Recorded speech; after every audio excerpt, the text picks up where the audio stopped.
A storm rolled over the mountain like a wounded beast, and a lone hiker, soaked to the bone, searched for any light in the endless dark. That's when he saw it, a faint glow from a crumbling cabin clinging to the hillside. Inside, an old woman struggled to mend what time had nearly destroyed. Out of kindness, the hiker stayed, patching broken beams, sweeping rainwater, and keeping the fire alive through the night. By morning, the woman was gone, and the house looked as if it had never been touched by age. Days later, the hiker would learn she had died years before. Then came the letter that changed everything, a gift, a name, and a truth buried in the mountain's silence. Who was the woman he helped, and why had she been waiting for him all this time? Before we jump back in, tell us where you're tuning in from. And if this story touches you, make sure you're subscribed, because tomorrow I've saved something extra special for you. The rain had not yet ceased when Elias Warren awoke to the grey hush of dawn. The storm's temper had gentled into a cold drizzle, whispering against the warped window pane. The old cabin, which had seemed barely alive the night before, now felt curiously still, a shell emptied of its soul. The hearth's ashes were faintly warm, the lantern still flickering low on the table where he'd left it. But the old woman was gone. "Ma'am?" he called softly, half afraid of his own voice in the silence. No answer came, only the sound of the dripping roof. He stepped outside. The mountain breathed a thick fog that curled between the pines, like smoke from some forgotten fire. The world felt older somehow, emptied of sound, except for his boots squelching in the mud. When he turned back, the cabin struck him as different, not new, not ruined, but untouched by time. The broken beams he'd mended, the cracked window he'd patched with cloth, the rotting door he'd braced with a stick, all were whole. Perfect, as if the night's labor had never happened. He stood still for a long time, unable to move, unwilling to speak. He'd seen strange things in his wandering years, storms that spoke through lightning, valleys that sang with echoes of the dead, but nothing like this. Inside, he searched for a sign of her, a shawl, a pot on the stove, anything that proved she'd been there. What he found instead was a single brass key lying under the lantern. It was small, old-fashioned, the metal worn smooth by decades of handling. He picked it up, feeling the faint warmth of something that had been held before. It might have been hers, or it might have been left for him. He slipped it into his pocket, though he wasn't sure why. Perhaps because it felt wrong to leave it there, or because some quiet part of him already sensed it belonged to him. Elias sat by the window, letting the mountain light spill in. His reflection wavered in the glass. A man of 50, with weather-creased eyes, his beard more grey than brown, his clothes torn by travel. He was tired, not just from the storm, but from the long ache of living without a place to rest. He'd been hiking north toward nowhere in particular, a man chasing silence. The world below, its noise, its people, its debts, had grown too heavy. He told himself that the mountains were his cure, that every mile walked was a prayer for peace. But now peace felt distant. The key in his hand pulsed faintly with meaning he couldn't yet name. He brewed coffee from his travel pack, poured a little into a cracked cup, and set it on the table in front of the empty chair. "For you," he said quietly, unsure whom he was speaking to. The cabin seemed to breathe with him. He stayed there until the fog lifted and the valley revealed itself through the window. A deep green ocean of trees, rolling toward a silver river far below. Something in the view drew him, a kind of gravity that wasn't of the earth. It felt like memory, like déjà vu of a place he'd never been. He packed his things slowly, reluctant to leave but feeling the pull of the world below. Before stepping out, he turned once more to the lantern. Its small flame danced behind the dusty glass, steady and defiant. He reached out and snuffed it gently with his fingers. The smoke curled upward like a farewell. Outside, he paused at the door, looking back at the cabin. The rain had stopped completely, and sunlight now touched the roof, glinting on wet wood. He didn't know why, but he whispered, "Thank you," before walking down the trail. As he descended, the mountain air thickened with the scent of pine and damp earth. Birds began to sing again, shyly at first, as though testing the world's readiness to wake. Each step felt heavier, not from exhaustion, but from the strange weight of what he carried. A memory that might not belong to him, a key to a door he'd never seen, and a question without an answer. At the first clearing, he turned to look back one last time. The cabin was gone. In its place stood only a grove of silver birch trees, their leaves trembling in the morning light. The hiker stood frozen, unable to breathe for a moment. He rubbed his eyes, half expecting the vision to shift, but there was only forest, wind, and the faint call of a raven far above. He exhaled slowly. "Maybe I've been walking too long," he murmured. Though his voice shook still, he reached into his pocket and touched the key again, running his thumb along its teeth. It was real, solid and cold. Proof that the night had happened, even if the mountain wanted him to forget. When he finally began walking again, he didn't know if he was leaving the mountain, or if the mountain was quietly letting him go. By noon, Elias reached the valley village that lay beneath the mountain's shadow. It was a place that time had half forgotten. Wooden homes with sagging porches, paint peeled to grey, and smoke rising thinly from stone chimneys. The air carried a faint tang of pine and river water, and though it was spring, the cold clung stubbornly to every breath. He walked the main road, boots crunching on gravel, drawing curious glances from the townsfolk. Travellers were rare here, strangers rarer still. He nodded to a pair of old men whittling on a bench, but they said nothing, only followed him with wary eyes. At the general store he pushed open the door, a bell jingling softly overhead.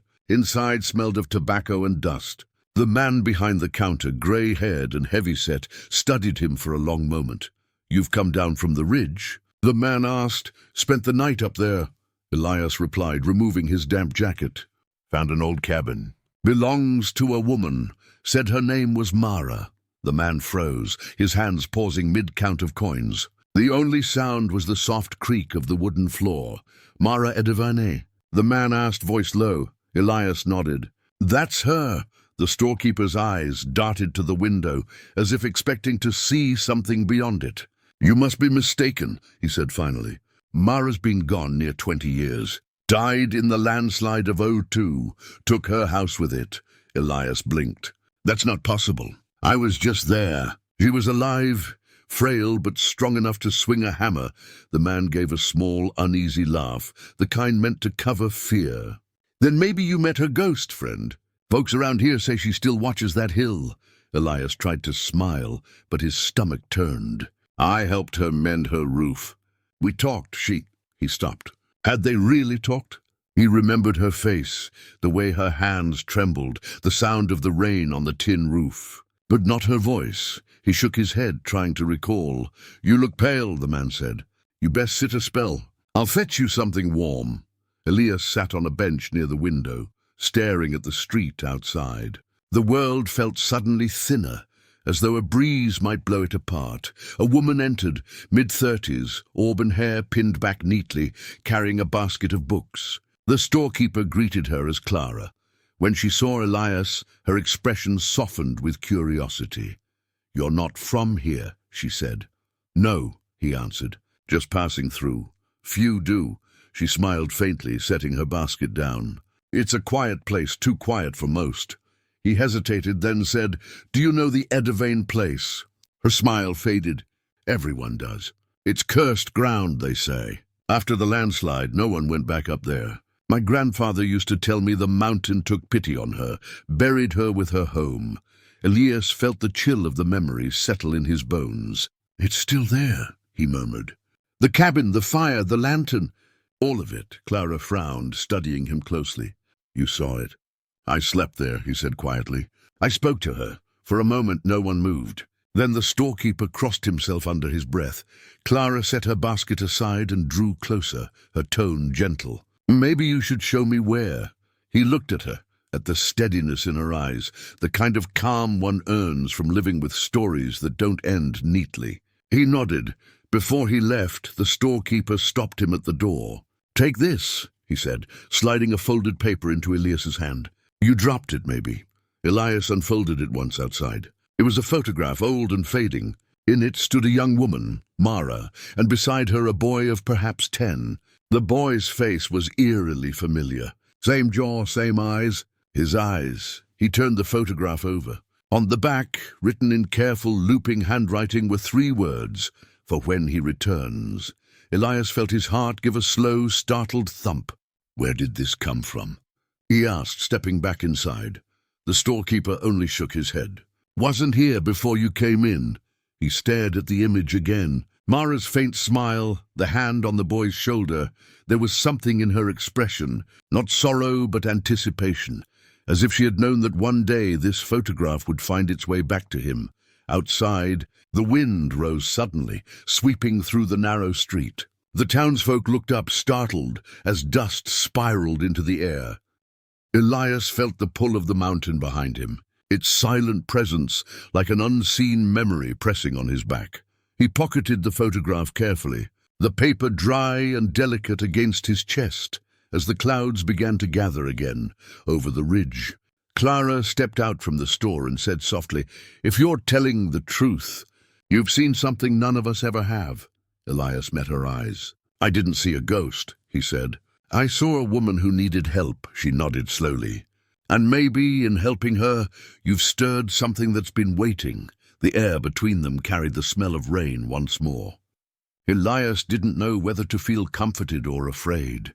That night, Elias stayed at the inn above the river, a narrow building whose walls creaked with every gust. His room smelled faintly of cedar and damp linen.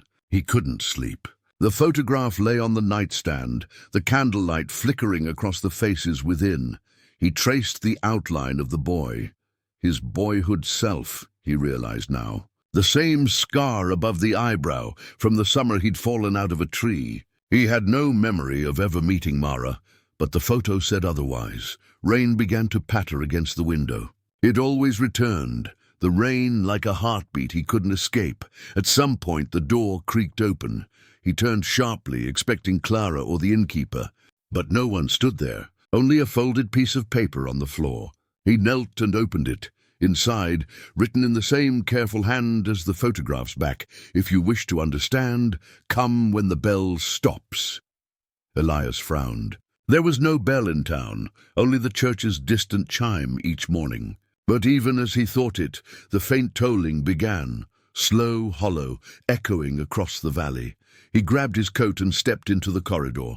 The inn was silent, every door shut tight. Downstairs the hearth burned low. The clock on the wall read midnight. Outside, the streets shimmered with rain. He followed the sound, not toward the church, but up the road that curved toward the mountain. The bell grew louder as he climbed, until it seemed to come from within the fog itself. Halfway up, he found a small shrine, a stone arch draped with moss, and within it, a bronze bell that hung motionless. Yet the ringing persisted. He reached out. The moment his hand touched the bell, the sound stopped. Silence. Then from the mist, a figure emerged, cloaked, barefoot, holding a lantern that gave off no light. "Mara," he whispered. The figure tilted its head but said nothing.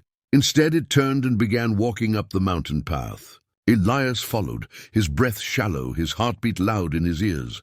The path narrowed, stones slick with rain. Trees leaned over them like witnesses. The lantern's glass caught faint reflections, not of fire but of water rippling. Finally, they reached a clearing. In the center stood the cabin again, impossibly intact, smoke curling faintly from its chimney.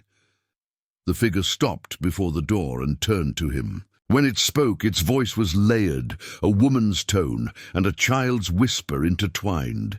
"You left something behind." It held out its hand. Resting on its palm was a small rusted compass, the same one Elias had lost 20 years ago, during his last hiking trip before he abandoned the mountains altogether.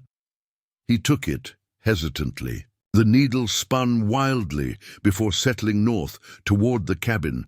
When he looked up, the figure was gone. The cabin door creaked open on its own. Inside, warmth pulsed like a heartbeat. The same fire from before crackled softly. On the table lay an opened journal. He stepped closer. The first page read, "Mara Edivine, 1989.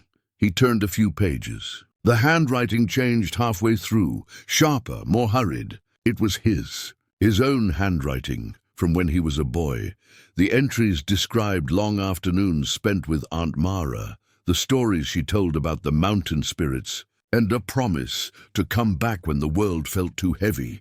He sank into the chair, head in his hands. He had written this years ago, before his father's death, before he'd stopped hiking. He'd forgotten it all. A sound stirred from the other room, the faint creak of footsteps. "Mara?" he said again. An old woman stepped into the doorway. Not ghostly now, but vivid and real, her eyes bright despite her years. "You remembered," she said simply. "I don't understand," he murmured. "You died," she smiled. "Not quite. The mountain keeps what it needs. You made a promise, Elias, and promises have weight here." He wanted to speak, to ask what any of this meant, but the firelight dimmed. Her figure shimmered, fading like breath on glass. "Find what you left," she said softly, "before the rain ends." And then she was gone again. Elias stared into the fire. On the table beside the journal lay another photograph. The same cabin, the same clearing, but this time the door was open, and a shadow stood just inside, indistinct but human. He looked closer. The shadow's outline was his own. Outside, the bell began tolling again. Slow, mournful. He pocketed the compass and the photograph, stepped outside, and closed the cabin door behind him. When he turned to look back, the cabin had vanished. Only the forest remained. He stood alone in the clearing, the mist curling around his boots, the sound of the bell fading into the dark, and somewhere in the silence, he thought he heard Mara's voice again, faint, distant, calling his name as if from within the mountain itself. Elias awoke in his room at the inn, drenched in sweat, the photograph clutched tightly in his hand. Dawn light spilled faintly through the curtains. For a brief, disorienting moment, he thought he could still hear the tolling of the bell. But the valley outside was silent, only birdsong and the distant murmur of the river below. Had he dreamt the night before? The cabin, the figure, the compass. His mind wavered between disbelief and unease. He reached into his pocket. The compass was there, cold and rusted, its needle spinning faintly, as if uncertain of direction. He sat up slowly. On the floor, beneath the chair, lay muddy footprints, small ones leading from the door to the window. He rose, heart thudding, and followed them. The prints stopped at the sill, where the window stood open just slightly, rainwater gathered on the frame. He looked outside. The trail disappeared into the fog. That same morning, Elias decided he couldn't leave the town yet, not until he understood what had happened. He spoke with Clara, the young woman who ran the inn. When he mentioned Mara Edevane, her expression shifted. "You shouldn't go up there," she said quietly. "Locals don't, not anymore." "Because of the stories?" Elias asked. "Because of what happens to people who try to see her," Elias frowned. "You mean ghosts?" Clara hesitated, then shrugged. "I don't know. Some say she cursed the mountain after her family disappeared. Some say she still walks there, waiting for someone who broke a promise." He almost laughed, but the sound caught in his throat. "She helped me," he said finally. "She wasn't angry, she was sad." Clara studied him for a long moment. "Then maybe she was waiting for you." Later that day, Elias packed his things and began the ascent again. The weather was clear this time, sunlight cutting through the trees. Yet the forest felt heavier, as if watching. Every bird call seemed to echo back unnaturally, bouncing between unseen walls. He carried the compass in his hand. Its needle quivered, refusing to settle, pulling him not north but west, deeper into the mountain's shadow. The trail narrowed. He passed the old shrine again, the bronze bell dull and motionless now. Beneath it, something glinted in the dirt. He crouched and found a small key, ornate silver, shaped like a tree branch. Tied to it was a tag with faint writing, for the promise kept. He pocketed it and continued on. Hours later, as the sun dipped low, he found what looked like the outline of foundations, the remnants of another structure long gone. Stone blocks half buried in moss. In the center stood a single object that hadn't aged, a wooden chest, its surface untouched by decay. Elias knelt and inserted the key. It turned smoothly, like it had been waiting. Inside lay a stack of letters bound with twine. The top one bore his name. He unfolded it carefully. The handwriting was Mara's. Elias, if you are reading this, then the mountain has judged you ready. You were the boy who believed the old stories and the man who forgot them. I'm neither ghost nor dream, but memory made visible, the mountain's way of keeping its word. There is something buried beneath what remains of the old cabin. Find it, and you'll understand why I waited. He stared at the letter for a long time. Beneath it, another item rested, a small carved wooden pendant shaped like a circle with two crossing lines.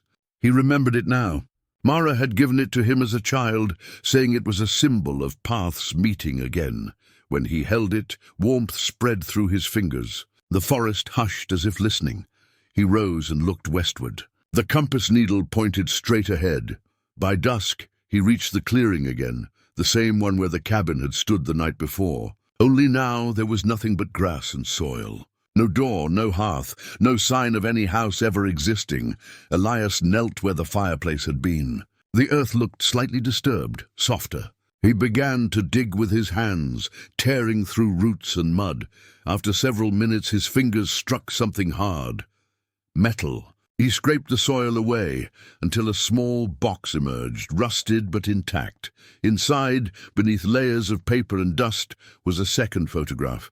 A family standing in front of the cabin. Mara was there, younger, smiling. Beside her was a man he didn't recognize, tall, bearded, and in his arms, a baby. On the back of the photo were words written in Mara's handwriting. The son I lost, and the one who returned. Elias felt the world tilt. His pulse roared in his ears. Could she have meant him? Thunder rolled in the distance. The air thickened, charged. He looked up, and for a heartbeat. The cabin was there again, faint and glowing, like a reflection seen through water. Then it was gone. He clutched the pendant tight and whispered into the wind, "Mara, what did you mean?" No voice answered, only the echo of the bell from far below, a sound that now felt less like warning and more like invitation. Elias descended the mountain with the photograph in his pocket and the pendant resting against his chest. The forest, though calm, seemed to shift behind him, a whisper of leaves and faint footfalls he couldn't trace. When he reached the valley road again, the world felt both unchanged and utterly new. The air was lighter, but his heart carried a strange weight, like he was returning from some place that no longer existed. At the inn, Clara was sweeping the porch. She paused when she saw him. "You went back," she said softly. "I had to." Her eyes dropped to the photograph he held. She brushed the dust from it gently, then frowned. "That's Mara, but the man, I've never seen him. And that child," Elias hesitated. She called him her son. Clara's brow furrowed. "Mara never had children, at least not that anyone knew of," he sighed. "Then there's something no one told." That night, Elias sat in his room and spread out the letter, the pendant, and the photograph across the small wooden table. The oil lamp flickered, shadows swaying over the objects like silent witnesses. The more he looked at them, the more they felt connected, as if they were fragments of the same truth. He noticed faintly that the photograph's edges had writing barely visible under the grime. He fetched a damp cloth and cleaned it carefully. Letters emerged, faded but legible. Stonebridge Estate, summer 1959. Elias frowned. Stonebridge was a name he'd heard before, the old property north of town that had burned down decades ago. He decided he'd visit it in the morning. When dawn came, he found Clara already awake, packing bread and apples into a small bag. "You're going to Stonebridge, aren't you?" she asked. He nodded. "Then you should speak to Thomas Green first. He's the oldest man left who remembers that place. Lives by the river mill. Used to work for the Edavanes." Elias thanked her and set off. The mill sat by a slow-moving river, its water wheel creaking faintly with each turn. Thomas was there, sitting on the porch, a blanket over his knees. His face was a map of time, deep lines, sun-worn skin, and eyes still sharp with memory. When Elias introduced himself and mentioned Mara, the old man's expression changed. Mara Edivane, he murmured almost reverently. Haven't heard that name spoken in years. Elias handed him the photograph. Thomas held it for a long time, his hand trembling slightly. I took this, he said finally. Before the fire. The fire? Elias leaned forward. Aye. Stonebridge burned to the ground one winter night. They said it was lightning, but Mara never believed it. Her husband, Edward, and the child, gone in the flames. She was never the same after that. Spent the rest of her life rebuilding the cabin higher up the mountain, waiting for something. Elias swallowed hard. Did she ever speak of the child again? Thomas shook his head. She just said, he'll come back when the mountain forgives him. None of us knew what she meant. The phrase struck Elias like a chord. Forgives him, he showed Thomas the pendant. The old man squinted at it, then nodded. That was Edward's mark. He used it on all his maps. Said it was how he found his way. 2 paths crossing, always leading home. Maps, the thought flared. The chest he'd opened, the compass, everything pointed toward guidance, direction, destiny.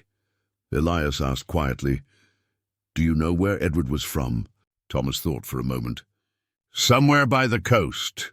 Said he was drawn to the mountains, though. Built that cabin with his own hands. Said it reminded him of where he first met her. As Elias stood to leave, Thomas gripped his wrist gently. If she showed herself to you, son, it's because she had a reason. The mountain doesn't waste its ghosts. The words lingered in Elias's mind all the way back to the inn.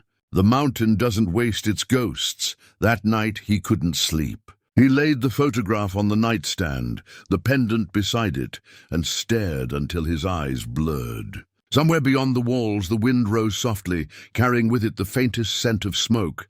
Then a knock. 3 slow taps against the window pane.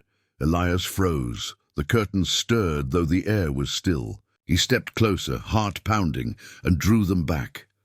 Nothing. Only the pale shimmer of the moon on the river. But when he turned around, something new lay on the table. A folded sheet of parchment. He hadn't heard it fall. He opened it. The ink was faded, but the handwriting matched Mara's. Follow the river until it divides. When you see the stone shaped like a heart, dig beneath the roots. What you seek was never lost, only buried where love once lived. Elias sat down slowly, breath shallow. The mountain hadn't finished with him yet. Elias left at first light, guided by the map drawn in memory and the river's soft hum. The morning mist hung thick, and his breath drifted in white ribbons as he followed the winding water upstream. Each step felt heavier, not from the weight of his pack, but from the knowledge that every direction might lead him closer to an answer, or to something he wasn't ready to face. The river narrowed as he climbed, its sound sharpening to a quicksilver hiss. The forest closed in, thick and ancient. When the path divided, he stopped. The compass trembled in his hand, spinning wildly, then froze. He glanced up. To his left, the water curved around a moss-covered stone, smooth and worn. From one angle, its shape was unmistakable, a heart. He approached slowly, brushing away leaves. Roots coiled around the stone like veins, and beneath them, the earth looked looser, disturbed long ago. He knelt and began to dig. It took longer than he expected. His fingers numbed, his nails blackened. Finally, his hand struck something wooden, a small box, half-rotted, sealed with a rusted clasp. He pried it open with his knife. Inside lay a stack of documents, birth records, maps and letters, tied with a red ribbon faded to brown. The first paper was a certificate, Elias Rowan Edivane. On March 8, 1971, he froze. His name, his birth date. The edges of his vision blurred. The next page was a letter written in the same hand he now knew too well. My dearest Elias, if this finds you, then what I feared has passed. The fire took what the years could not. Your father tried to save you, but the mountain had other plans. I sent you away that night, down the path by the river, into the care of strangers who would not know what you were. You will not remember. That was the mercy of it. But the mountain never forgets its own. Return when you can walk without fear. Only then will you know what forgiveness means. Tears welled and fell, leaving small dark marks on the paper. His hands shook as he turned to the map beneath it.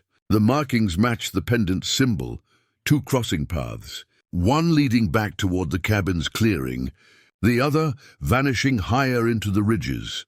He folded the documents carefully and placed them back into the box. His breath steadied. Everything he had ever believed about himself had changed in the space of a few pages. By the time he returned to town, the sun was low, painting the sky with amber and violet. Clara stood by the door, her face tense with worry. "I thought you'd gone for good," she said. "Almost did," Elias replied, his voice distant. "I found proof?" "She wasn't just a stranger." Clara's eyes widened. "You mean she was my mother?"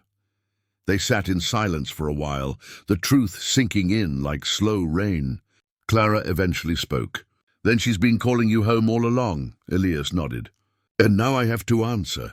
That night he returned to his room, lit a single candle, and studied the letters again. The handwriting trembled with emotion, but there was no bitterness in it, only love stretched thin across time. He touched the pendant and thought of her working alone in that cabin, waiting for a son who would not remember her face. He whispered to the flame, "I'm sorry it took so long."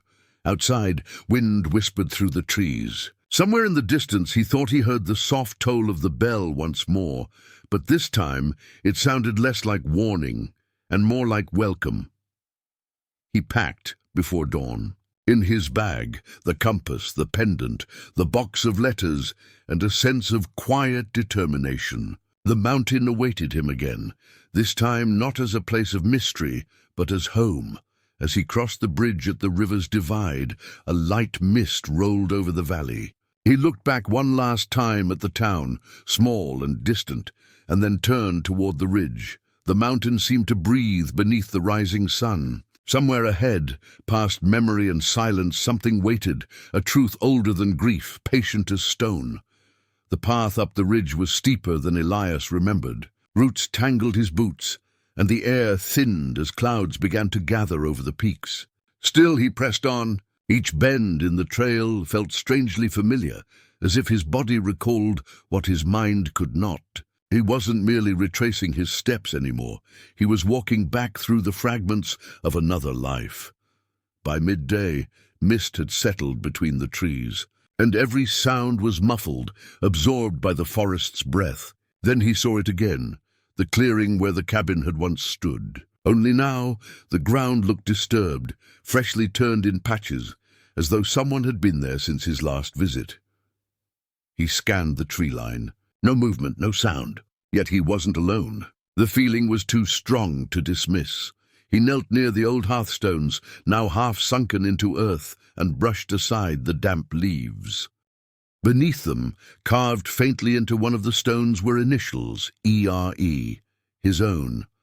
The marking was old, worn smooth by decades of rain. His pulse quickened.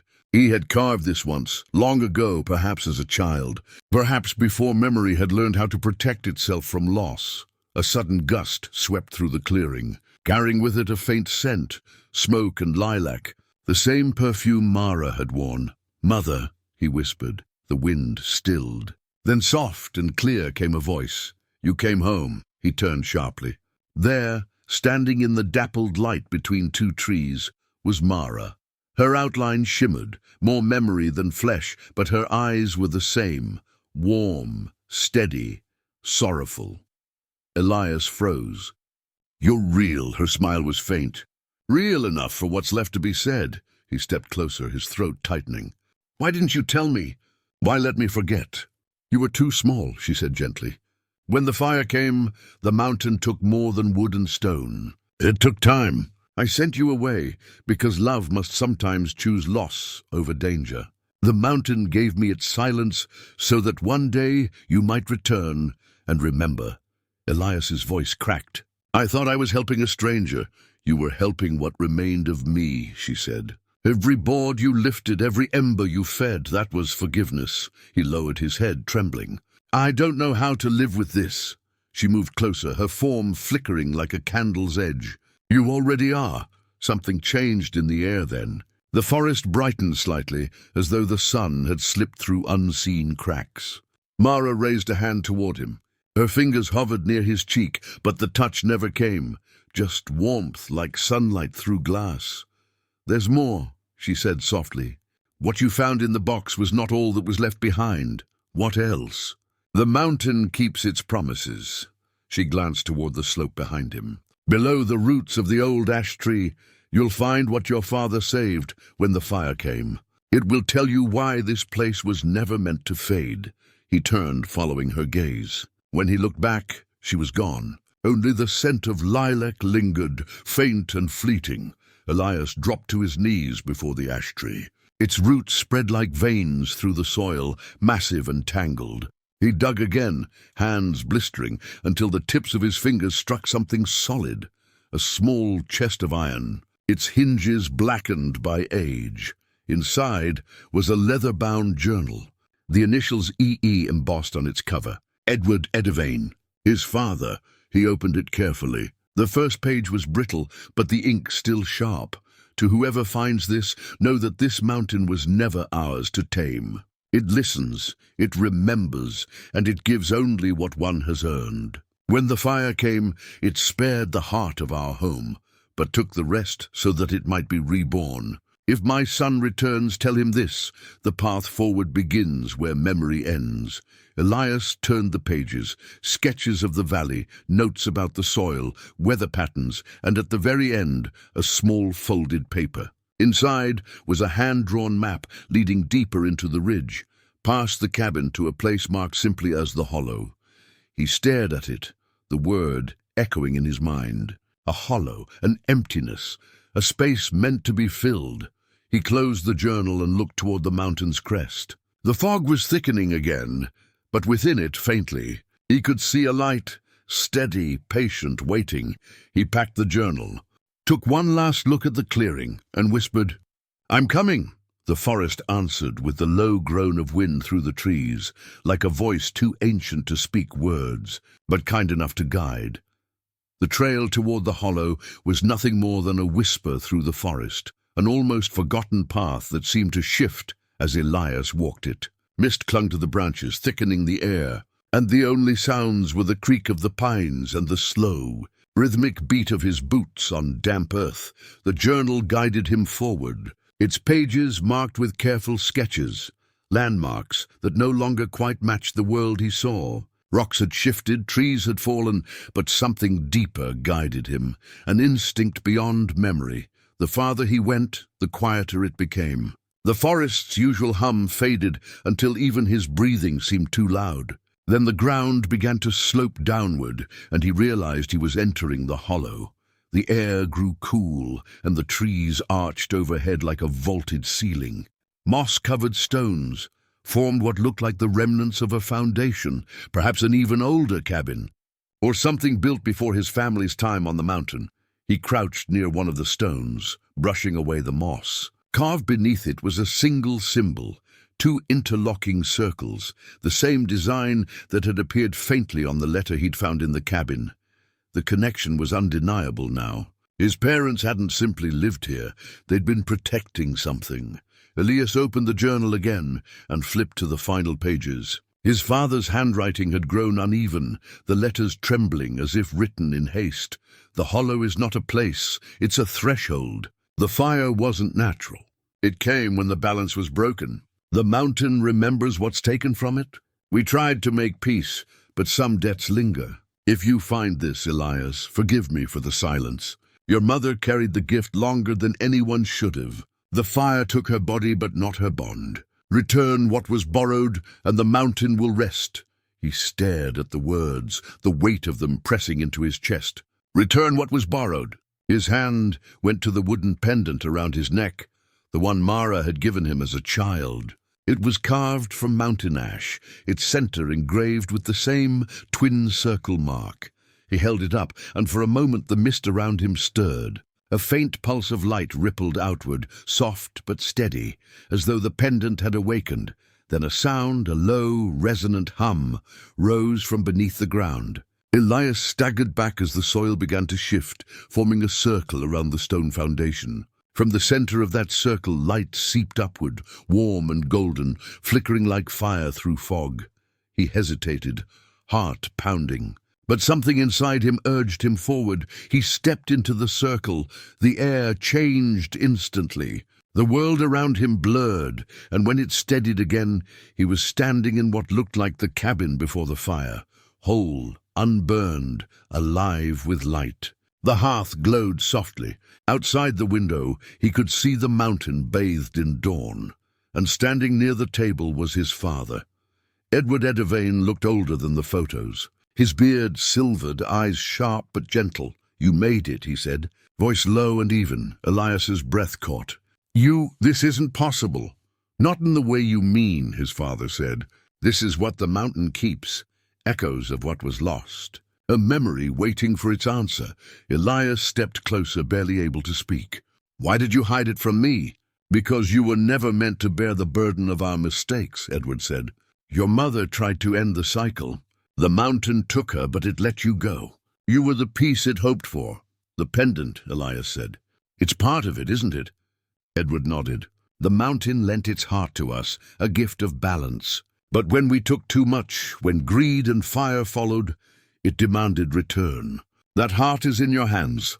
Elias looked down at the pendant. Its glow pulsed in rhythm with his heartbeat. "What happens if I give it back?" Edward smiled faintly. "Then the past can finally rest." The floor beneath them shimmered again. The firelight spread into a ring around the hearth, and his father's image began to fade. "Wait!"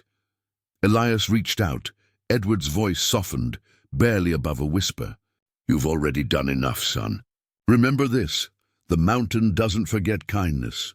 It remembers love most of all." Then he was gone.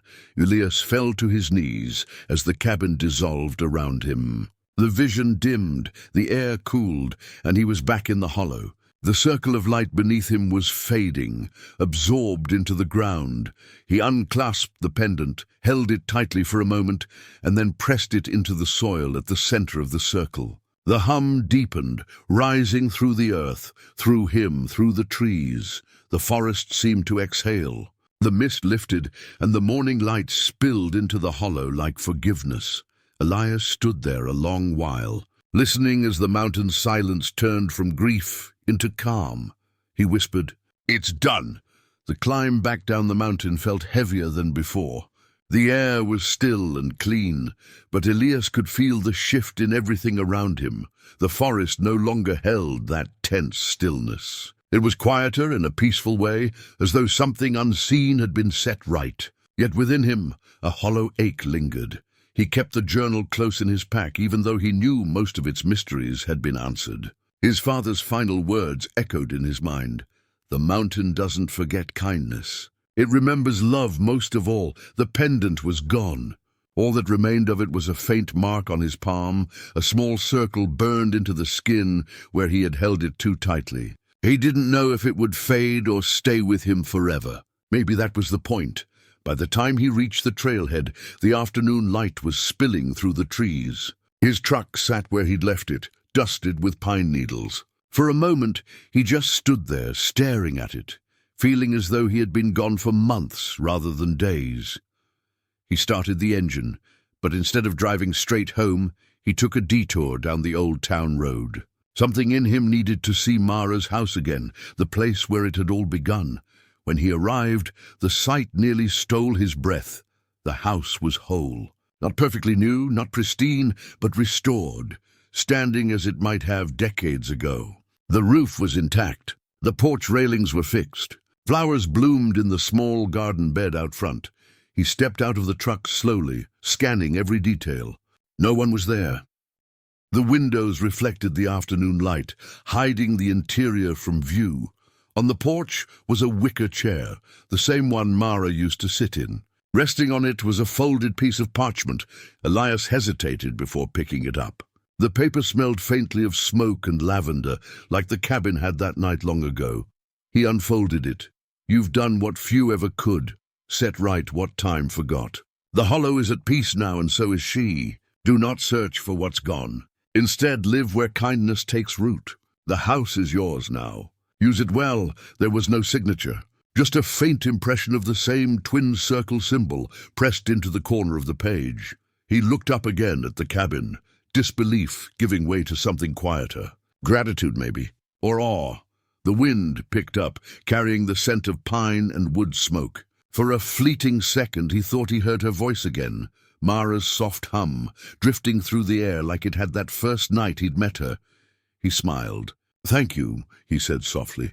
When he stepped inside, the interior matched the restoration outside. The wooden beams were clean, sturdy. The fireplace was swept, a small stack of logs ready to burn. On the mantel sat a single photograph in a wooden frame. Elias, as a boy, standing beside Mara. The memory didn't belong to him, yet it felt real. A gift from the mountain, perhaps. A way of saying goodbye and remembering at once. He spent the rest of the evening quietly restoring what remained. Sweeping dust, lighting the fire, boiling water for tea. There was peace in the small motions. When night fell, he sat near the hearth with the journal open in his lap. The firelight danced across the words, and for the first time in years, he didn't feel lost. He wrote on the last page, beneath his father's final message, "The mountain is at peace. So am I. Whatever lives on here, I will keep it with care. For her, for them, for what kindness leaves behind." He closed the journal gently. Outside, the forest whispered in the dark, calm and endless. The mountain didn't need his prayers. It had its balance back. But Elias whispered one anyway. "For everything you gave." "Thank you." The firelight flickered once, as though answering. Then it steadied again, warm and golden. He leaned back in the chair, exhaustion washing over him. But it wasn't the weariness of loss anymore. It was the kind that comes after a long journey home. The last thing he saw before sleep claimed him was the mountain through the window. Quiet, watching, alive, somewhere in the wind, he thought he heard her voice again. Gentle and certain, "You were meant to find me." And for the first time, he believed it. The days passed quietly in the mountain house. Morning mist would roll through the valley, brushing against the porch like a living memory. Elias had learned to move at a slower rhythm, one that matched the breathing of the land itself. He rose with the sun, cooked simple meals, mended the roof and sat each evening beside the fire with the old journal open across his knees.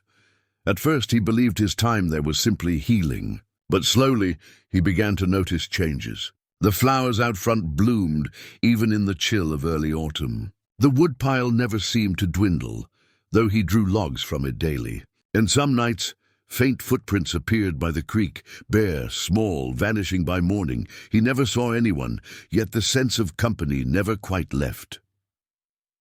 In town, people began to talk. Old Mrs. Leary from the post office swore she'd seen lights in Mara's windows again. "Warm ones," she'd said, "not like before." Another man mentioned hearing the faint sound of a woman humming near the ridge. Elias didn't correct them. He only nodded, knowing some truths were better left unspoken. One morning a small parcel arrived. No return address. Inside was a simple metal key, cold to the touch, and a note that read, "For the chest beneath the hearth." He hadn't noticed any chest before. But that night, when the fire burned low, he knelt and ran his hands along the stone. Sure enough, one of the slabs lifted with a groan of disuse. Beneath it lay an old iron box dusted with ash. The key fit perfectly. Inside, he found a bundle of letters bound with twine, a tarnished pocket watch, and a rolled map of the valley. The map was strange, detailed far beyond what any local chart should be. Marked paths wound through the forest, connecting forgotten cabins, mining ruins, and places that no longer existed. At the bottom of the box was one last object, a folded envelope with his name written in delicate script. Elias. He unfolded it slowly, his heartbeat loud in his ears. "If you found this, it means the hollow still breathes through you. The paths on the map are not to be walked for curiosity, they're memories. Ours, yours, every act of kindness leaves a mark upon this place. Follow where your heart stirs most and the mountain will answer. No signature. Just that same faint twin circle emblem embossed in wax." He spread the map across the table, studying it by firelight. The lines seemed to shift under his gaze, like they were alive, pulsing faintly. One point glowed softly near the base of the mountain. Close to the old mining ridge he'd passed before, Elias felt an unspoken pull. The next morning, he packed lightly rope, lantern, the journal, and the map. The path to the ridge was narrow, overgrown, but familiar in a way that made him wonder if he'd walked it in dreams. When he reached the clearing, the air felt different. Thin, metallic. Beneath a patch of moss, something glinted. He brushed the dirt away, revealing a small brass plaque half buried in the soil. Mara Hollow, 1893. He froze. The date was impossible. But when he looked closer, the engraving shimmered faintly, and beneath it, smaller words appeared. We built this for the ones who'd come after. The kindness must continue. As he knelt there, the ground trembled faintly, not a quake, but a pulse, deep and steady. The trees around him seemed to lean closer, branches whispering in the soft wind. He understood then that the mountain wasn't haunted. It was alive. And Mara, his father, all those before, they weren't trapped within it. They were part of it, woven into the soil, the roots, the air itself. He placed his hand over the plaque. "I'll keep it," he whispered. "Whatever this is, I'll keep it alive." The wind carried his words away, soft and certain. When he rose to leave, he noticed something shining in the distance. A stream had formed where none existed before, winding toward the valley below. Its waters were clear, reflecting the light like molten glass. Elias smiled faintly. "Then it begins again," he murmured. He walked back toward the cabin, the map glowing faintly in his pocket and behind him. The sound of water sang like a blessing. The morning after the ridge discovery, Elias woke to the sound of rain tapping gently against the cabin roof. It wasn't the sharp, cold rain of storms. It was softer, rhythmic, like the mountain's own lullaby. He brewed tea, watching steam curl in the quiet, and noticed the map on the table again. The glowing marks from the night before had dimmed, but one faint circle near the lower valley still shimmered faintly. He traced it with his fingertip. There was something about it that pulled him in, a strange familiarity he couldn't explain. The circle sat near what used to be an old settlement, long gone, burned down during the mining collapse decades ago. No one went there anymore. That's where he decided to go next. By mid-morning he set out, the rain tapering to mist. The forest was hushed but not empty. Every so often he'd catch glimpses of movement. A bird darting through branches, a deer's quiet gaze from behind ferns. It all felt alive, alert, like the mountain was aware of him in some unspoken way. The trail narrowed into a stony descent. Trees gave way to a clearing, where the remnants of stone foundations lay scattered across the ground, choked with moss. Here and there, rusted tools half buried in the soil hinted at the lives once lived there. Elias knelt beside what looked like the remains of a well. Its wooden frame had long since rotted away, but the stones were still solid, forming a dark ring that plunged deep into the earth. He dropped a small pebble inside. The sound never came back. The faint shimmer from the map pulsed again in his pocket. He pulled it out, unrolled it, and realized the light aligned perfectly with where he stood. Beneath the paper, words began to reveal themselves in faded ink, letters that hadn't been there before. To restore what was lost, you must remember what remains. He frowned. "Remember what remains," he whispered, glancing around. The only thing left here were ruins, fragments of memory in stone and soil. Then he noticed something carved into one of the stones near the well, 2 overlapping circles, the same emblem that had followed him since the beginning. He reached out and brushed the moss aside, and as he did, a strange warmth spread through his fingertips. The ground beneath him vibrated faintly. Without warning, the air thickened, shimmered, and suddenly he wasn't standing in ruins anymore. The world around him had shifted. The sky glowed gold with sunset. The houses stood whole again, smoke curling gently from chimneys. People moved through the streets, miners, children, women carrying baskets. The sound of laughter echoed faintly. Elias stumbled backward, breath catching. None of them saw him. It was like he stood between worlds, unseen, untouchable, watching a memory play out in front of him. Then he saw her. Mara. Younger, strong, her hair tied back with a red ribbon. She was speaking with a man near the well, his father. Elias's heart pounded. They were laughing, their voices faint but clear. Mara handed his father a book. The same leather-bound journal Elias had now. The scene wavered like light reflected on water. Mara turned, as though sensing him, her gaze lifting to where he stood. For an instant her eyes met his. He froze. She smiled faintly. "You found it," her voice whispered, not aloud, but inside his mind, soft as wind through leaves. "The mountain remembers you too." Then the vision faded. The warmth drained from the air, leaving him once more in the silence of the ruins. Only the well remained, and the faint hum beneath the earth. Elias dropped to one knee, pressing his hand against the stones. "What are you trying to show me?" he murmured. A voice, neither male nor female, more like an echo of thought, answered quietly within him. "That kindness endures, even when memory fades. You are not here to take. You are here to continue." Tears stung his eyes. "And if I fail? Then someone else will come, as you did. It's not about one life. It's about the keeping of the flame." The hum faded, leaving only the patter of light rain. Ildeus stayed there for a long while, breathing in the damp scent of earth, before finally rising to his feet. When he returned to the cabin that evening, he didn't light the fire right away. He sat by the window, looking out at the quiet forest, and for the first time he felt part of something larger than himself. Not haunted, not burdened, connected, he whispered into the dark. "Then I'll keep it, outside." A single light flickered in the distance, soft, golden, like a lantern swinging in unseen hands, and deep within the mountain, the echo of his promise stirred the air.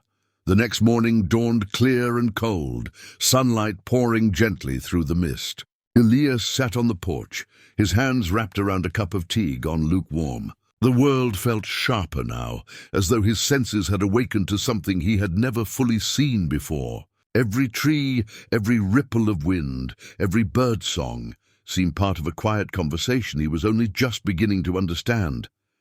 He unfolded the journal again.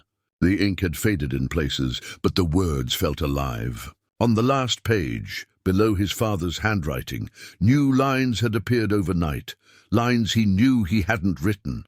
"The mountain gives what is asked in silence, not demand. When the heart listens, the path opens. Go where the water begins." He frowned softly, glancing toward the stream that wound near the cabin. Its origin lay somewhere higher up, deep within the folds of the mountain. He had never followed it all the way before. After breakfast, he packed lightly, just a rope, canteen, and lantern, and set out. The stream's course was rough and winding, slipping between boulders and roots like a silver thread. The climb grew steep, but the air remained strangely warm, carrying the scent of pine and wild thyme. After several hours, he came upon a narrow ravine. The stream flowed directly into it, vanishing beneath a veil of mist. Kneeling, Elias noticed an old wooden marker half buried in the soil, its letters barely visible. M.H. 1893, the same initials. The same year. He felt a quiet certainty rise in his chest. This was what the journal had meant.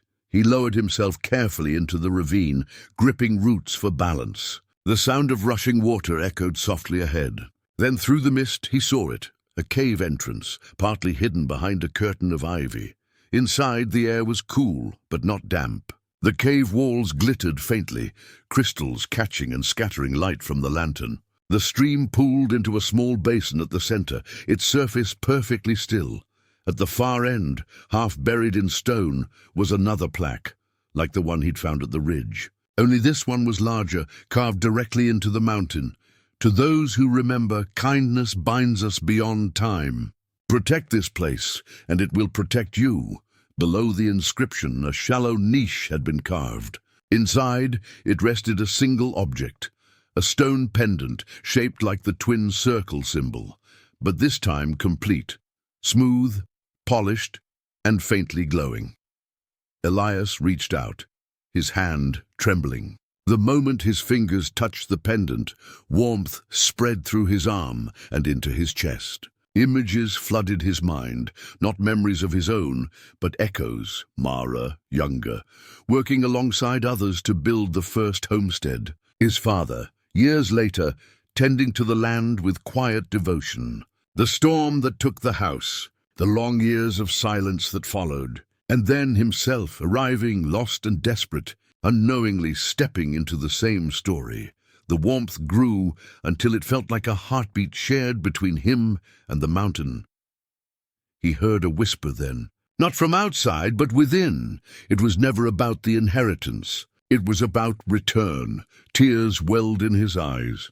"Then what do I do now?" he asked softly. "Live here. Care for it. Let it breathe through you. When your time ends, another will come." That is how it survives. The light from the pendant dimmed, settling into a soft glow. Elias placed it around his neck. The moment it touched his skin, the stream shimmered and cleared, its waters turning crystalline. The air seemed to sigh in relief. When he stepped back outside, the world had changed again, not in some supernatural flash, but subtly, profoundly. The forest looked brighter, the trees straighter, the mountain more alive than ever. He realized, standing there in the golden light, that he had crossed a threshold. He was no longer just a visitor to this place. He was part of its story now, its keeper, its witness. As he descended back toward the cabin, a sense of peace settled over him. The weight of his past, his failures, the restless search for meaning, all of it had found its place in this quiet stewardship. At dusk, he stood once more at the porch, watching the light fade over the ridges. In the silence, he heard her voice again, not distant, not ghostly, but near. "You've done what was needed." He smiled faintly. "And what now?" A breeze stirred, carrying the scent of rain and pine. "Now, live." He closed his eyes and let the peace of it fill him. The mountain, in its ancient quiet, seemed to hum its agreement. The first snow came early that year. It blanketed the mountain in white, softening every sharp edge and muffling every sound. From the porch, Elias watched flakes drift lazily through the morning air, settling over the trees and stream until the world seemed caught in a long, gentle breath. The cabin had become his home. He knew every creak of the floorboards now, every whisper of the wind against the window frames. The pendant lay warm against his chest as if alive, its faint pulse steady and calm. Each day followed a quiet rhythm, chopping wood, mending the roof, cooking stew over the fire, and tending to the small garden that somehow continued to grow even under frost. Life had simplified into something pure, unhurried, and strangely full. Sometimes he would talk aloud, not to anyone in particular, the mountain perhaps, or to Mara if she still listened. "You'd laugh if you saw me now," he said one evening as he stirred the fire. "Never thought I'd stay in one place this long." A soft crack from the fireplace answered him, like laughter in ember form. But not all was entirely still. One afternoon, as the light faded into pale gold, Elias noticed footprints near the stream, small, barefoot, the same size as the ones he'd seen before. They led from the edge of the forest to the porch steps and then vanished. He followed them into the trees, heart calm but curious. The forest glowed faintly in the winter dusk, the snow glimmering beneath the weight of quiet. 100 paces in, he stopped. Someone stood ahead of him. It was a child, a girl no older than 8, dressed in simple clothes that looked both old and new at once. Her hair was dark and long, her expression serene. She looked straight at him, unafraid. "Hello," Elias said softly. The girl tilted her head. "You found the pendant," she said, her voice steady, timeless. "That means it's safe again." Elias nodded slowly. "And who are you?" "I keep what's left," she said, smiling faintly. "I've always been here. Sometimes I'm trees, sometimes I'm water, sometimes just air." He didn't ask more. Some truths didn't need to be questioned.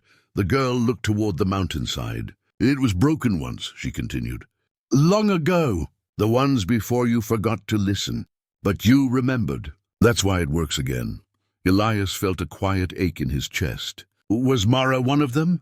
The girl nodded. She was the first to understand what the mountain wanted. She waited for someone who could hear it again. The forest seemed to shift around them, trees bowing slightly in the soft wind. The girl took a step closer and reached out her hand. "It will stay alive as long as someone cares," she said. "When you're gone, I'll find the next one." He hesitated before taking her hand. It was warm, human warm. "Then it never ends," he said quietly. "It never should." She smiled again, and before he could say another word, she stepped back and vanished into the air. Dissolving like mist, Elias stood alone among the trees. But he didn't feel alone. Not anymore. When he returned to the cabin, the snow had deepened. He built a fire and watched it burn long into the night, feeling the warmth spread through the walls like a heartbeat. He took out the journal and turned to a blank page. "Today, I met the keeper of the mountain. She was small, quiet, and full of eternity. She said the world remembers those who listen. I believe her." He closed the book gently and leaned back in his chair. The firelight danced across the room, flickering over the old photographs and wood beams, turning the space golden. Outside, the storm began to ease. Through the window, he saw the moon rise above the trees, casting a soft silver glow across the snow. For the first time in a long while, he felt no need to move, no pull to wander or seek. Everything he'd searched for, belonging, meaning, peace, was right here, wrapped in the stillness of the mountain. He whispered a quiet thank you into the night. The wind carried it away gently, weaving it through branches and over ridges, until it became part of the mountain's eternal breath. Elias closed his eyes, the pendant glowing softly against his heart. The keeper would come again, someday. But for now, it was his turn to listen. The thaw came slowly. By late March, the streams broke their silence, rushing free beneath the lingering patches of snow. The forest smelled alive again, wet soil, moss and pine, blending into a scent that spoke of renewal. Elias rose with the sun each day, feeling time stretch and soften around him. He had stopped counting the days. The mountain no longer measured life by numbers or seasons. It simply existed, and so did he. The pendant had grown faint in its glow, but steady in its warmth, pulsing like a quiet heart against his chest. Sometimes, when he stood by the stream, he could almost hear Mara's voice in the water, low, calm, speaking not in words but in feeling. He would nod, listening. The replies never changed. Keep the balance, keep the story alive. One morning, a stranger arrived. Elias heard the approach before he saw it, the crunch of boots on thawed soil, the creak of a pack. He stepped out from the cabin to see a young woman standing by the tree line. She was thin, travel-worn, with mud on her jeans and a determined expression. "Are you Elias Ward?" she asked. He nodded slowly. "Haven't heard that name in a while." She smiled faintly. "I read about you in an old ledger at the town archive. I was doing research on the settlement that used to be here. The name Mara kept showing up beside yours. Her words carried a strange familiarity, like something folding back on itself." "What brings you here?" Elias asked. "I'm studying folklore," she said. "Specifically, the legend of the mountain that remembers. The locals say you live alone here, keeping watch." "I didn't think you were real," he chuckled. "Most days, I'm not sure I am either." She hesitated, eyes flicking toward the pendant around his neck. May I see that?" Elias touched it gently but didn't remove it. "It's just an old keepsake," her voice softened. "It looks exactly like the one described in Mara Klein's journals. She called it the Heart of the Valley. That name, he hadn't heard it before." The pendant seemed to hum faintly at the mention, as if recognizing its own title. "You knew her work?" he asked. The young woman nodded. She was ahead of her time, talking about nature like it had memory, emotion, and will. People thought she was crazy, but her notes, they feel like poetry. They talked for hours on the porch as the sun climbed high, trading stories that blurred the line between past and present. She told him of her own research, how she felt drawn here, almost cold. When she mentioned her name, Elias froze. "Clara," she said. "Clara M. Klein." The pendant grew warm against his skin, its pulse quickening. He met her eyes. "You're her granddaughter." Clara blinked in surprise. "You knew her?" He nodded, unable to speak for a moment. She changed my life. Clara looked out toward the forest, her expression distant. Then maybe that's why I found you. I've been following her words for years, but I didn't understand what she meant about the mountain breathing through us. Until now, they stood in silence, listening. Somewhere in the distance, the wind whispered through the trees, carrying the sound of rushing water. Elias reached into his pocket and took out the old photograph, the one of Mara standing beside the same cabin decades ago. He handed it to Clara. She wanted this place remembered, he said. Maybe you're the one who can help it stay alive. Clara studied the photo for a long time, her fingers tracing its worn edges. I will, she said finally. But not by writing about it. By listening. As the sun dipped below the ridge, she sat with him by the fire. They shared stew, stories, and silence. The pendant glowed faintly between them, casting gentle light on their faces. That night, before sleep claimed him, Elias looked out through the window at the mountainside. For the first time, he didn't feel like the last keeper. The mountain had already chosen the next. Spring deepened into green, and life crept back across the mountain. Ferns unfurled beside the creek, and the once dead branches now shimmered with new buds. Elias had grown quieter these days, his voice slow and careful, as if each word might disturb the rhythm of the land. Clara stayed on, studying the cabin, the journals, and the artifacts scattered across Mara's shelves. Each morning she walked with Elias to the ridgeline, carrying a notebook. She didn't write much. Mostly she listened. The forest had a way of speaking, rustling leaves forming patterns that sounded almost deliberate, a rhythm older than language. Elias taught her how to hear it, not just listen. Everything that's lived here leaves a trace, he said. You don't find the mountain's story, you remember it. One afternoon, Clara found something unusual behind the cabin. Half buried in the soil was a small metal tin, rusted shut. Elias recognized it instantly. It was one of Mara's old caches, the kind she used to hide her notes when storms threatened to destroy them. Inside, the papers were brittle, but one page stood out, a sketch of the pendant, drawn with careful precision. Below it was written, "The heart calls only once more when it is ready to pass on its keeper." Clara looked up, eyes wide. You think that means you? Elias smiled faintly. Seems that way. He didn't sound afraid. In fact, there was a peace to his voice, the kind that comes from understanding something larger than yourself. He had begun to see his time as part of a cycle, caretakers rising, fading, and being replaced just as seasons do. That evening he sat by the fire while Clara read aloud from Mara's old journal. The words painted pictures of her youth, the long winters alone, the rebuilding after storms, and the strange sense that the mountain was alive. It was the same feeling Elias had known since that stormy night he first found her. Do you think she knew you'd come? Clara asked softly. Elias stirred the fire. Maybe she didn't know me, but she knew someone would. She left the trail for whoever needed it most. The pendant pulsed faintly against his chest, warm and alive.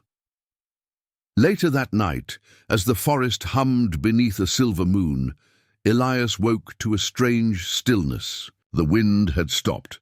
The trees stood silent, heavy with expectation. He stepped outside, barefoot, the pendant glowing softly against his shirt. The air shimmered, faintly bending light near the clearing. Out of that shimmer stepped a figure, familiar, graceful, and calm. Mara stood there, or something like her, formed of moonlight and memory. You kept your promise, she said. Her voice was softer than before, threaded with both pride and farewell. Elias bowed his head slightly. I tried. You did more than that, she said, smiling. You remembered. You passed it forward. Behind him the cabin door creaked open. Clara stood there, frozen in awe. Mara turned to her, eyes luminous. The mountain remembers kindness, she said. It rewards those who listen. The pendant brightened, casting soft light over them all. Then slowly it lifted from Elias's chest, floating toward Clara. It hovered before her for a moment, then settled gently into her hands. Elias felt the warmth fade from his body. Not painfully, peacefully. It's yours now, Mara whispered to Clara. Protect it. Learn from it. Someday you'll pass it on too. The forest exhaled, wind returning through the trees. When Clara looked back, Mara was gone, and Elias had sunk to his knees, his face calm and smiling, as though in quiet sleep. The mountainside grew still again, holding its breath. Then the pendant flickered once, steady and sure, and the forest began to sing. Morning came slowly. Mist curled through the trees, soft and blue in the dawn. Clara sat outside the cabin, the pendant resting in her palm. Its light had dimmed to a gentle pulse, alive but resting, as though it too were grieving. She had buried Elias near the ridge where he liked to watch the sunsets. The grave was marked by a circle of stones, simple and unspoken, surrounded by wildflowers that had begun to bloom. Clara had not cried at first. There had been too much to do, preparing the ground, gathering his things, reading through his old journals. But now, with the forest still around her, the tears came like quiet rain. She looked toward the horizon and whispered, "You kept your promise." The pendant grew warm, almost in response. In the following days, Clara stayed in the cabin, unable to leave. Each corner felt alive with his presence. The kettle he used to make tea, the tools by the doorway, the half-carved wooden figure on the table. She tried to continue where he left off, fixing small things, tending the garden, mending the fences. But it wasn't the same. At night she dreamed of the storm. She saw Elias as he had been the first time he came to the cabin, cold, tired and lost. Behind him the old woman stood once more, her eyes shimmering with the light of the pendant. In her dream, Mara said only one thing, "You are home now." When she woke, she found a folded page beneath her pillow, one of Mara's old notes that hadn't been there before. The handwriting was faint but clear. "The keeper does not own the heart. The heart owns the keeper. When you are ready, it will guide you where you must go." That message stirred something deep in Clara. She realized that staying in the cabin was not her final task. There was something unfinished, something Elias hadn't reached yet, so she packed a small satchel with supplies, tucked the pendant under her shirt, and began her descent down the mountain. The path wound through ferns and moss, sunlight cutting through the canopy in soft gold. The pendant grew warmer as she walked, as though leading her somewhere. Halfway down, she came upon a clearing she didn't remember passing before. At its center was a weathered stone bench, its surface engraved with faint markings, symbols she had seen in Mara's journals. When she brushed the moss away, she found a single phrase carved beneath the symbols: "All that is given returns in time." As she stood there, the pendant glowed brighter. A sudden rush of wind swept through the trees, carrying the scent of pine and rain. Clara closed her eyes, feeling it wash over her like a blessing. When she opened them again, she saw faint outlines, Elias's form standing beside Mara's. They were not ghosts, not quite visions either, but something between light and air. Both were smiling. Elias's voice reached her like a whisper carried on wind. "Keep walking. You're not meant to stay still." She nodded through her tears. "I'll finish it," she said. Then the wind quieted.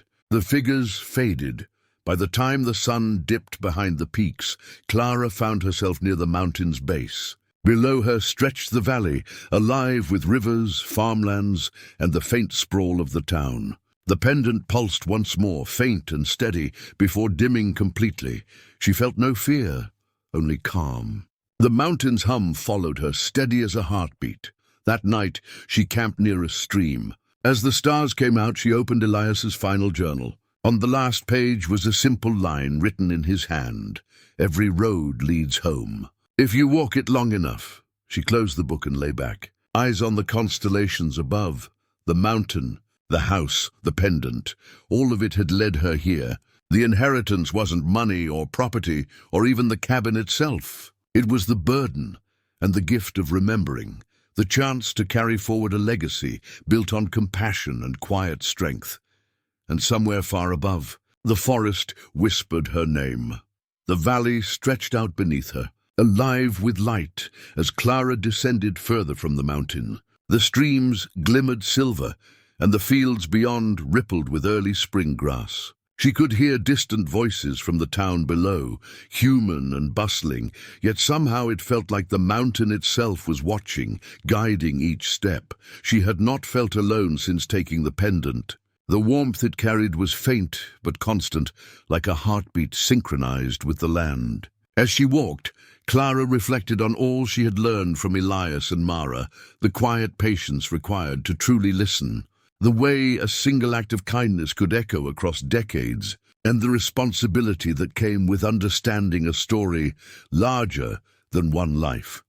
Midway down, she paused by an ancient stone bridge spanning a narrow river. Moss clung to the stones, and the water ran so clear she could see fish darting beneath the surface. Clara knelt and touched the flowing water. For a brief moment, the stream shimmered, forming the faint outline of two figures, Elias and Mara, standing side by side. They were watching her, nodding ever so slightly. A gentle wind swept through the trees, carrying leaves and the faint scent of pine. Clara felt the pendant pulse against her chest, stronger this time, as though affirming her path. She realized that the mountain's lessons were not meant to keep her isolated. They were meant to prepare her for the world beyond, to carry the story forward wherever it might lead. By late afternoon, she reached the edge of the town. Children played along the dirt roads, their laughter echoing against the distant hills. She noticed an elderly woman tending to her garden, pausing to smile when she caught sight of Clara approaching. Something familiar glimmered in the woman's eyes, a recognition Clara couldn't place. She continued past the market square, where the scents of fresh bread and herbs mingled in the air. The townsfolk looked at her curiously, some tipping their hats, others simply nodding in acknowledgement. Clara realized she carried more than a pendant.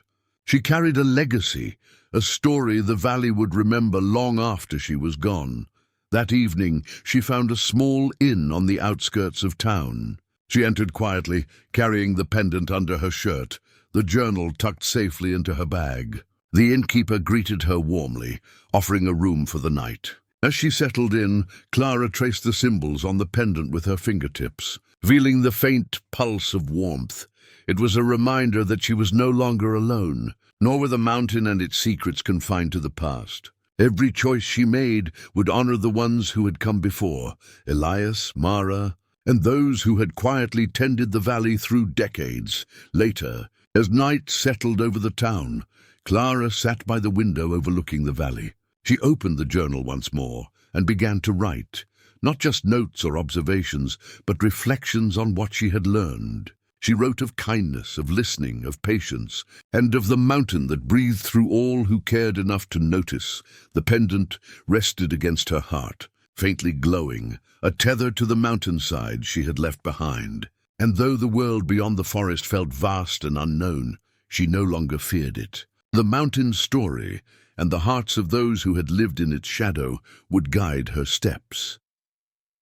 Clara closed the journal and gazed at the stars. Somewhere high above, the wind whispered through the hills, carrying a quiet affirmation. She breathed deeply and whispered back into the night, "I understand now. I will remember. I will continue." The pendant pulsed once more, a soft, steady heartbeat that seemed to echo through the valley itself. Clara awoke to the first light of dawn spilling over the valley, painting the rooftops and rivers with gold. The town stirred gently below her window, children laughing as they ran past, merchants calling out their wares. She stretched and felt the pendant warm against her chest. It had grown calm, steady, like a quiet heartbeat, as if satisfied with its new keeper. She packed her journal and essentials, ready to walk through the town one last time before returning to the mountains. Each step carried a sense of reverence. She knew the paths she now traveled were etched with the memories of those who had come before, Elias, Mara, and countless others whose acts of care had shaped this place. The townsfolk watched her as she walked, a presence unfamiliar yet somehow comforting. She passed the elderly woman she had noticed earlier. The woman gave her a knowing nod, as though recognizing both Clara and the stories she carried. Clara smiled, acknowledging the silent exchange. At the edge of the town, she stopped by a small stone bridge over a clear stream. She leaned against the railing, feeling the cool breeze and listening to the water's steady murmur. It reminded her of the mountain, the constant, enduring rhythm that had guided her journey. She opened her journal, writing one final note. The mountain gives what is needed. The heart remembers, and the story continues through those who care. Every act of kindness, every choice, echoes beyond what we see. The legacy is not in possessions, but in remembrance and stewardship. As she closed the journal, the pendant pulsed faintly once more. Clara felt a quiet joy, a sense of completion. The mountain had trusted her. She had listened. She had understood. And now the valley, the mountain, and its stories would continue in her hands. For the first time, Clara looked up at the peaks beyond the town. The mountains rose silently, dignified and eternal, their ridges dusted with the last of winter's snow. She could feel Elias's presence there, and Mara's, and countless invisible caretakers before them. The mountain's song was faint but unmistakable, a melody of enduring patience, remembrance, and quiet wisdom. She inhaled deeply and began to climb, the path winding upward. Each step was deliberate, respectful, a continuation of the journey that had begun long before her birth. The pendant rested warmly against her heart, a tether to the past and a guide for the future. Along the trail, she noticed small signs of life, wildflowers pushing through stones, birds nesting in old trees, the whisper of the stream as it cascaded down the mountainside. Every detail was a reminder that the world persisted in its own rhythm, waiting for those willing to listen, willing to care. By mid-afternoon, she reached the clearing where Elias had once discovered the cave and the stream. The place was unchanged, yet infinitely richer because of all that had passed through it. Clara knelt beside the stream and let the pendant rest against the water, feeling the pulse echo through her fingertips. For a long while, she simply listened. The forest, the mountain, the stream, all spoke in subtle tones she had come to understand. No words were needed. Their message was clear: carry the story. Protect what is precious. Let it endure. As evening fell, she rose and turned toward the ridgeline, the pendant glowing faintly beneath her shirt. She knew she would return to the town, to the people, and to life beyond the mountains. But she also knew the mountains would always call her back. The forest would always speak, and the legacy of care, kindness, and remembrance would continue through her, and eventually through those who came after. She smiled, a gentle, quiet smile, and whispered to the wind, I understand now. I will continue. The sun set behind the peaks, casting long shadows across the valley. Clara walked on, each step a promise, each heartbeat a continuation of the story. The mountain, timeless and patient, watched and remembered, and in that enduring silence, the legacy lived on.